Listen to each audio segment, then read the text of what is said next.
The knife was pressed so hard against Chief Ademola Bankole's throat that he could feel his own pulse beating against the blade. 3 men surrounded him on the Third Mainland Bridge. No traffic. No witnesses. Just the sound of dark water rushing 60 feet below and his own desperate breathing. "Please," he whispered. "I have children." The man holding the knife laughed. "You should have thought about that before you decided to talk to the police." "I wasn't going to say anything. I swear. I would never betray." "Too late for that, Chief. Boss says you've become a liability. And we all know what happens to liabilities."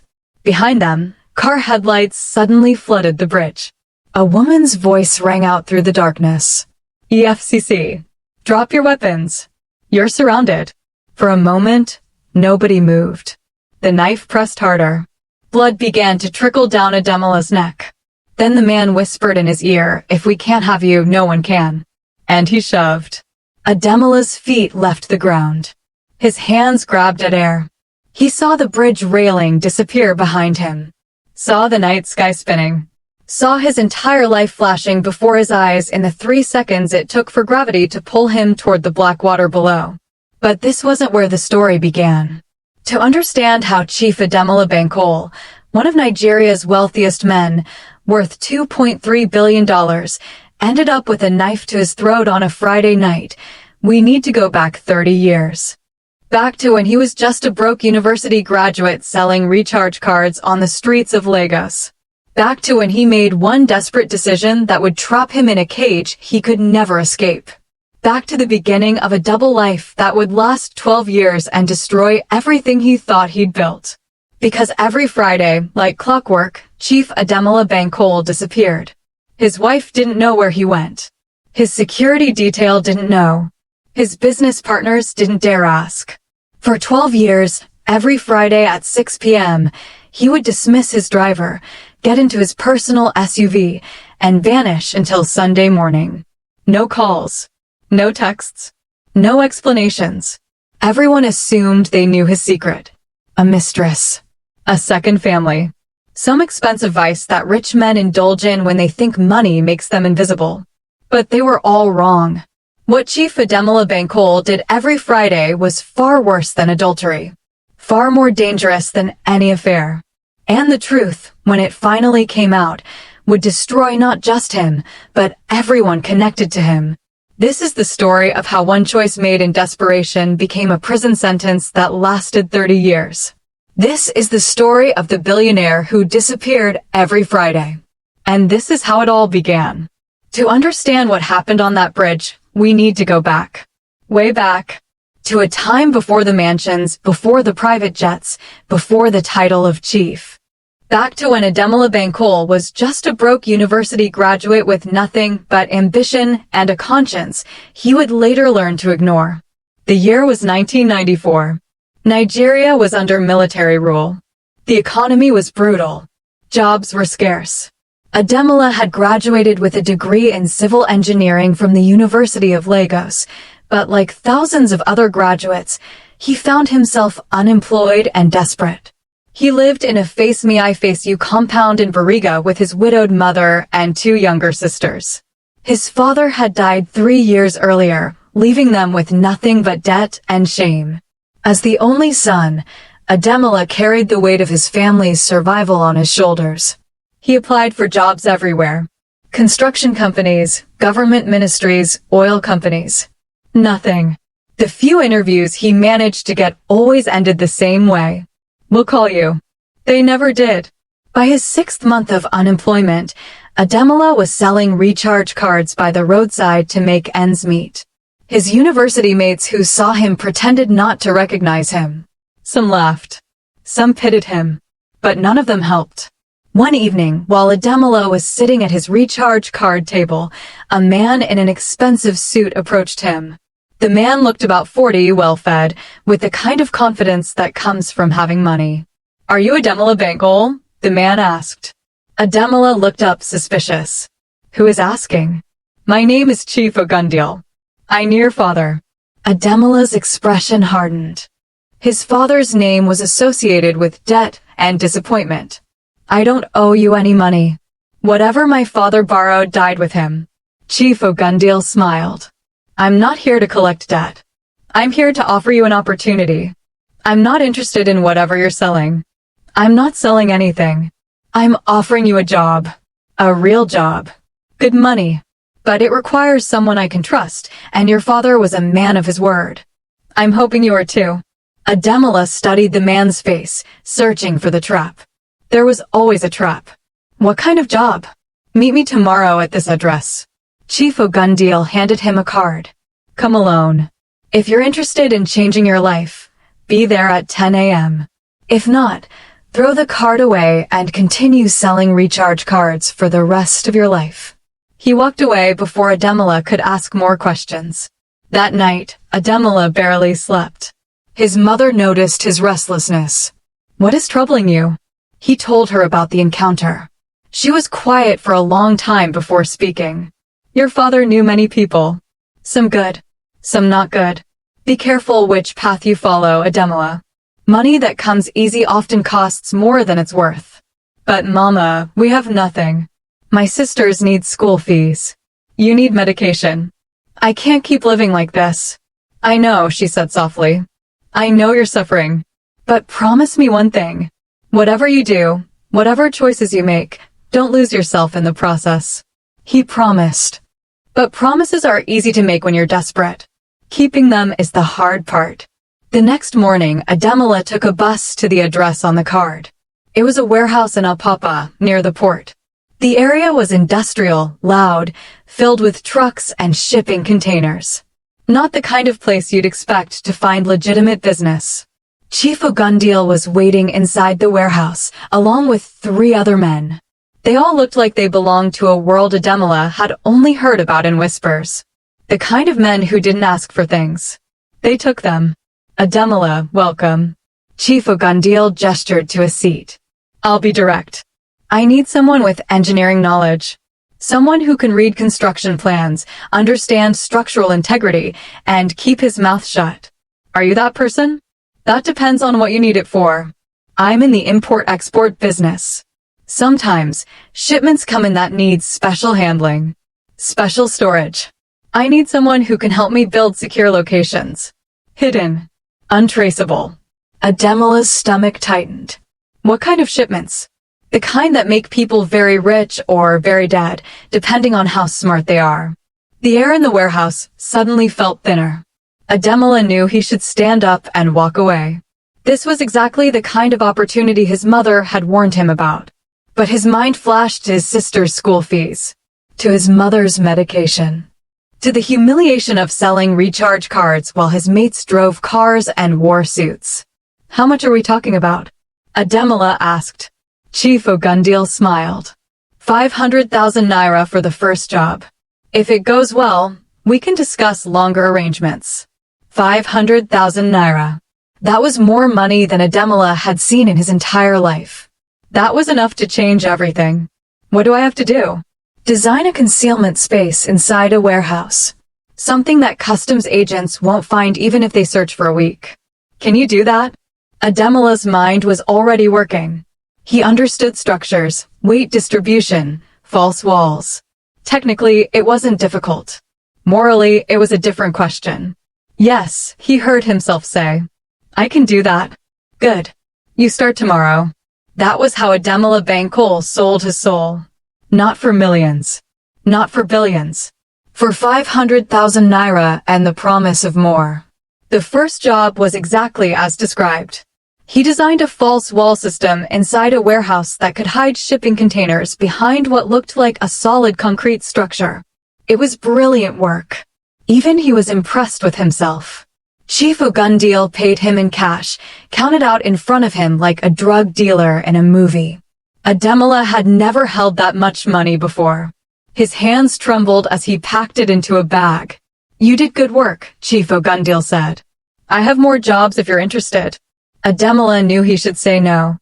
Knew he should take this money, help his family, and find legitimate work. But the money felt too good in his hands. The respect in Chief Ogundil's eyes felt too satisfying after months of rejection and humiliation. I'm interested, Ademola said. Over the next 2 years, Ademola did 15 jobs for Chief Ogundil. He didn't ask what was being hidden. He didn't want to know.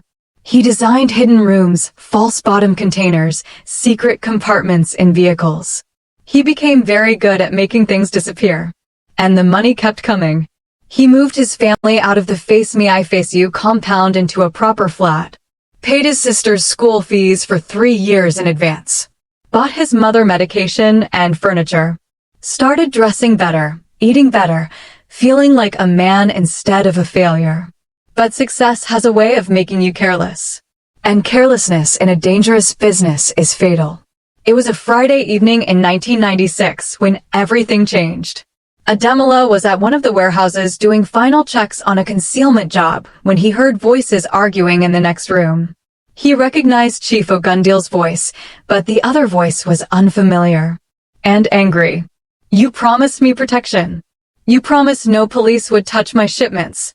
I did my part, Chief Ogundil replied calmly. It's not my fault your driver got arrested at a checkpoint. That driver knows too much. If he talks, we're all finished. You, me, everyone. Then we make sure he doesn't talk. There was a long silence. Then the other voice said, you mean? I mean we solve problems before they become bigger problems.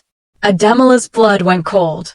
He had convinced himself he was just an engineer doing technical work. But in that moment, listening to two men casually discuss murder, he realized exactly what kind of operation he was part of. He tried to leave quietly, but he bumped into a metal shelf. The sound echoed in the warehouse. The voices stopped. Footsteps approached. Chief Ogundil appeared in the doorway, his face unreadable. Ademola. How long have you been standing there? I just arrived. I was checking the measurements. Chief Ogundil studied him for a long moment. What did you hear? Nothing. I didn't hear anything. The other man appeared behind Chief Ogundil. He was shorter, darker, with eyes that held no warmth. He's lying. I can see it on his face. I'm not lying. I don't know what you were discussing and I don't want to know. I just want to finish my work and go home. Chief Ogundil put a hand on Ademola's shoulder. The gesture seemed friendly, but the grip was firm. Ademola, you've been very useful to us. Very professional. I would hate for anything to happen to you. But you understand that trust is everything in this business, yes? Yes, sir. Good. Then you understand that what you heard tonight, you didn't hear. What you think you know, you don't know. And if I ever find out that you spoke to anyone about our operations, about what we do, about who we work with, it won't just be you who pays the price. It will be your mother, your sisters, everyone you love. Do we have an understanding? Ademola felt ice in his veins. This wasn't a warning. It was a death sentence hanging over his head, waiting for him to make one wrong move. We have an understanding. Excellent. Now finish your work and go home. And Ademola, from now on, you work Fridays only. You come, you do your job, you leave. No questions. No curiosity. Can you do that? Yes, sir. That night, Ademola couldn't sleep. He lay in bed staring at the ceiling, realizing he had walked into a cage disguised as opportunity. He was trapped. If he quit, they would see him as a liability. If he stayed, he was complicit in whatever darkness they were involved in. But the cage was comfortable. The money was good. And he had people depending on him. So he made a choice. He would continue working Fridays only. He would do his job, take his money, and keep his mouth shut. He would build a legitimate business on the side using the money he earned. And one day, when he was successful enough, powerful enough, he would walk away from Chief Ogundil and never look back. It was a plan. Not a good plan. But it was all he had. For the next 4 years, Ademola lived a double life. Monday through Thursday, he was a legitimate contractor, taking on small construction projects, building his reputation. Friday, he was Chief Ogundil's engineer, designing hiding places for things he didn't want to imagine. The money from Fridays funded his legitimate business. He secured bigger contracts, hired workers, built actual buildings instead of just false walls. By the year 2000, Ademola Bankole was becoming known as a rising contractor in Lagos. He met a woman named Folake at a business conference. She was beautiful, educated, from a good family. She saw him as a successful young businessman, ambitious and hardworking. She had no idea about his Fridays. They dated for 8 months before he proposed. They married in a lavish ceremony that would have been impossible without Chief Ogundile's money. Folake was the happiest bride in Lagos. Ademola smiled in all the photos, but inside, he felt like a fraud. On their wedding night, Folake asked him, "Are you happy?" "Of course." "Why would you ask that? You seem distant sometimes. Like part of you is somewhere else." He pulled her close, kissed her forehead. "I'm just thinking about our future. About building something great for us." She smiled, satisfied with the answer. But the truth was, Ademola was thinking about the cage he was in and wondering if he'd ever escape it. 3 months after the wedding, Chief Ogundile called him for a special Friday job. When Ademola arrived at the warehouse, the atmosphere was different. Tense. Dangerous. "We have a problem," Chief Ogundile said without preamble. "A shipment got intercepted. Not by customs. By rivals. They know our routes, our methods, everything. What does that have to do with me? There's a mole. Someone talking. Someone giving information." Ademola's heart started racing. "I haven't said anything to anyone. I swear. I know. You're not the mole. But I need you to do something different this Friday. Something outside your usual work." "What kind of something?" Chief Ogundile pulled out a photograph. It showed a man, mid-30s, sitting at an outdoor restaurant. "This man is the mole. I need you to identify a location where we can have a private conversation with him. Somewhere isolated. Somewhere we won't be disturbed." Ademola's stomach turned. "You want me to help you kidnap someone? I want you to use your engineering brain to identify a suitable location. That's all. What happens after is not your concern. I'm not a criminal. I'm an engineer." Chief Ogundile's face hardened.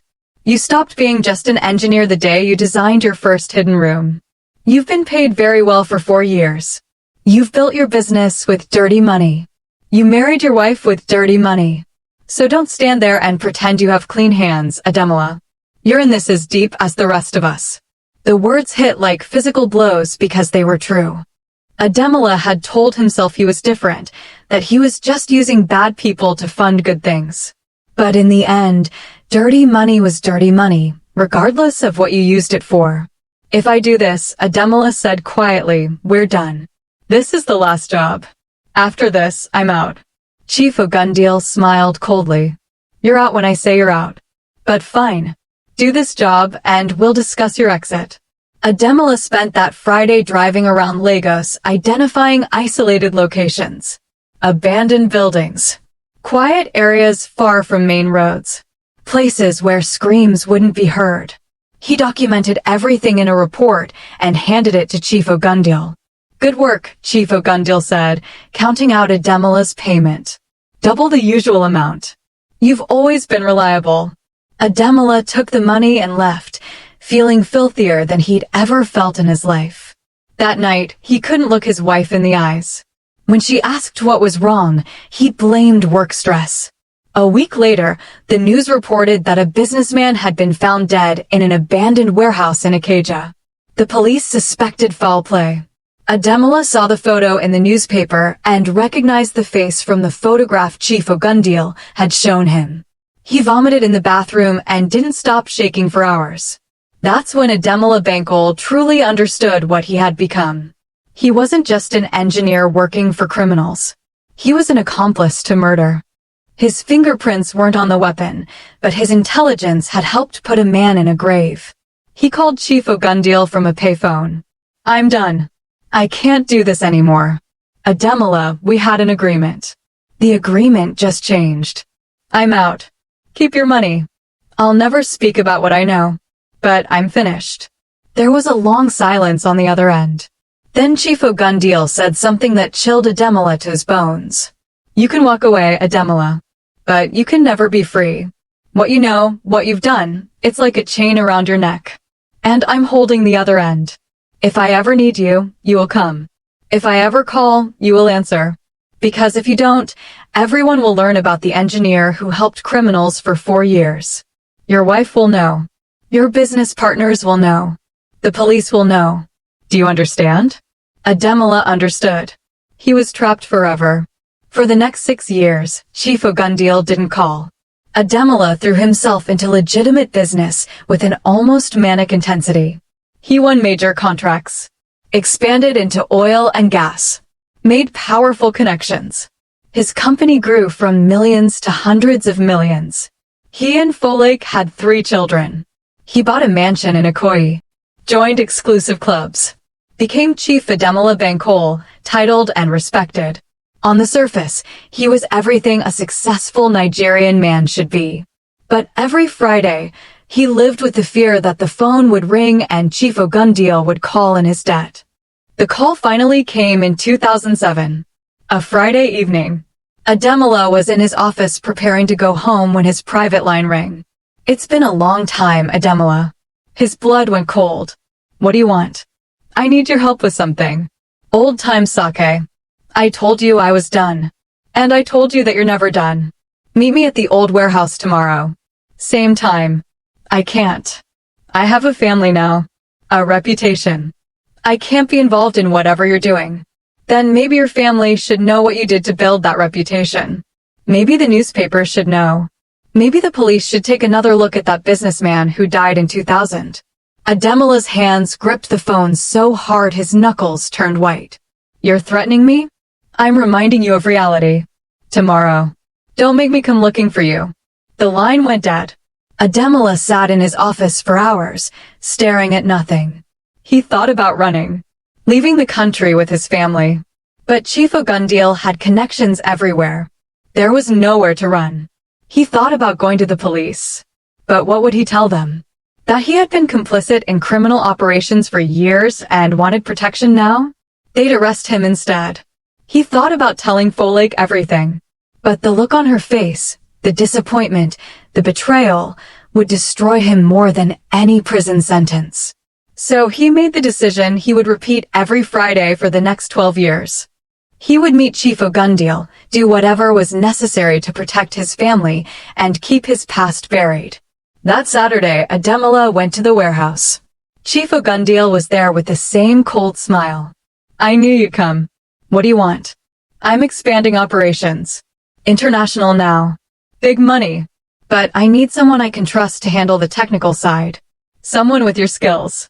I have a Billionaire company to run. I don't have time for your operations. You'll make time. Every Friday, you'll meet me. You'll provide whatever expertise I need. And in return, your past stays buried and your family stays safe. For how long? As long as I need you. And that was how Chief Ademola Bankole began disappearing every Friday. Not to a mistress. Not to a secret family. But to pay an eternal debt for the choices he made when he was young, desperate, and stupid. For 12 years, he lived this double life. Monday through Thursday, he was the billionaire philanthropist, the respected businessman, the family man. Friday through Sunday, he belonged to Chief Ogundil. He designed smuggling routes, laundering schemes, security systems for illegal operations. He hated every moment of it, but he had no choice. The cage he built for himself 30 years ago had walls too high to climb. His wife noticed his Friday disappearances, but stopped asking questions after the first year. His business partners learned not to schedule meetings on Fridays. His security detail knew to stay away. Everyone had theories, but no one knew the truth. Until that Friday in November 2022, when everything finally collapsed. Ademola received a call that morning from an unknown number. A woman's voice, trembling and desperate. Chief Bankole, my name is Detective Sarah Adekunle. I work for the EFC. I have information about your Friday activities, and I need to speak with you urgently. Lives are in danger. His heart stopped. I don't know what you're talking about. Please don't insult my intelligence. I've been investigating Chief Ogundil for 3 years. I know about the warehouses, the hidden rooms, the smuggling operations. And I know you're involved. But I also know you're not like them. I think you're trapped. And I think I can help you, but we need to meet. Today. before your Friday appointment. This is a trap. This is a lifeline. Meet me at Musin Center at 4 p.m. Alone. If you don't show up, I'll have no choice but to include you in the arrests we're planning. But if you cooperate, if you help us take down Ogundil's entire operation, I can offer you immunity. She hung up before he could respond. Ademola sat frozen in his office, his mind racing. Was this real? Was it a setup? Was someone testing his loyalty? He thought about ignoring the call and telling Chief Ogundil about it. That was the safe play. But something in the detective's voice sounded genuine. Desperate. Like someone trying to save a drowning man. For 30 years, Ademola had been drowning. Maybe this was his chance to finally breathe. He made a decision. He would meet Detective Sarah. He would hear her out. And maybe, just maybe, he would finally find the courage to do what he should have done 30 years ago. Tell the truth.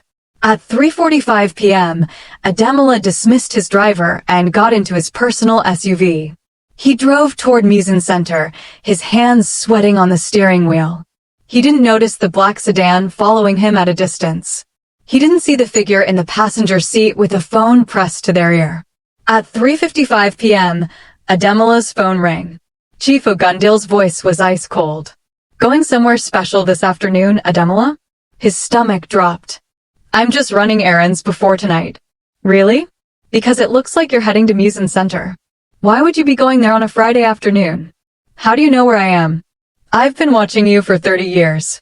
Did you think I wouldn't notice when you deviate from routine? Now tell me, who are you meeting? Ademola's mind raced. If he lied and Chief Ogundil knew the truth, he was finished. If he told the truth, he was also finished. There was no good answer. A detective contacted me. Said she knew about the operations. Wanted to meet. And you were actually going to meet her? Were you planning to betray me, Ademola? No. I was going to find out what she knew and report back to you. You're lying. After everything I've done for you, after all these years, you were going to run to the police like a coward. Please, I wasn't. Drive to the Third Mainland Bridge. Now, we're going to have a conversation about loyalty. The line went dead. Ademola's chest tightened with panic. The Third Mainland Bridge. Isolated. No witnesses. This was where Chief Ogundil dealt with problems. This was where people disappeared. He could run. Change course. Drive to the nearest police station. But Chief Ogundil would make good on his threats. His family would be targeted. His children. He couldn't risk it. So Ademola Bankole did what he'd been doing for 30 years. He obeyed. He turned his SUV toward the Third Mainland Bridge, driving toward whatever fate awaited him. At 6:23 p.m., he pulled over on a quiet stretch of the bridge. There were no other cars around.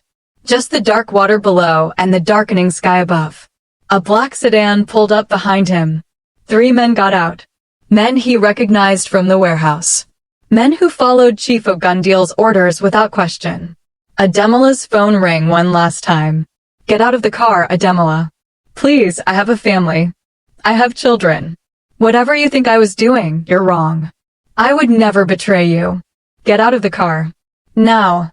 Ademola's hands were shaking so badly he could barely open the door. He stepped out onto the bridge, the wind whipping around him, the sound of water rushing below. The 3 men approached. One of them had something in his hand. Something metallic that caught the dying light. Where is Chief Ogundil? Ademola asked, his voice cracking. He doesn't get his hands dirty anymore, one of the men replied. That's what people like us are for. Please. I'll do anything. I'll give you money. I'll disappear. I'll never speak about any of this. You should have thought about that before you decided to meet with the police. The men moved closer. And then, something unexpected happened. A voice called out from behind them. EFCC. Nobody move. Ademola turned and saw Detective Sarah Adekunle standing near her car, her service weapon drawn, backup officers emerging from 2 unmarked vehicles. Step away from Chief Bankole. You're all under arrest for attempted murder and conspiracy. The 3 men froze, looking at each other, calculating their options. One of them grabbed Ademola, pressing something sharp against his neck. Everyone back off or he dies right here. Detective Sarah's voice remained steady. Let him go. There's nowhere for you to run. We have the bridge blocked on both ends. Then we all die here, the man said. Starting with him. Ademola felt the blade press harder against his skin. This was it. After 30 years of running from his past, it had finally caught up with him. Not in a courtroom. Not in prison. But on a bridge with a knife to his throat. He thought about Folake. About his children. About the life he'd built on lies and blood money. He thought about the young man he used to be, selling recharge cards and dreaming of success. How did he end up here? Detective Sarah's voice cut through his thoughts. Chief Bankole, I need you to stay calm. We're going to get you out of this. But the man holding him whispered in his ear, no one gets out. Chief Ogundil says if he can't have you, no one can. And then, in one swift motion, the man shoved Ademola toward the bridge railing. Ademola stumbled, his hands grasping for something, anything, but finding only air. He saw Detective Sarah running toward him. He saw the night sky spinning. He saw the dark water rushing up to meet him. And then he saw nothing at all.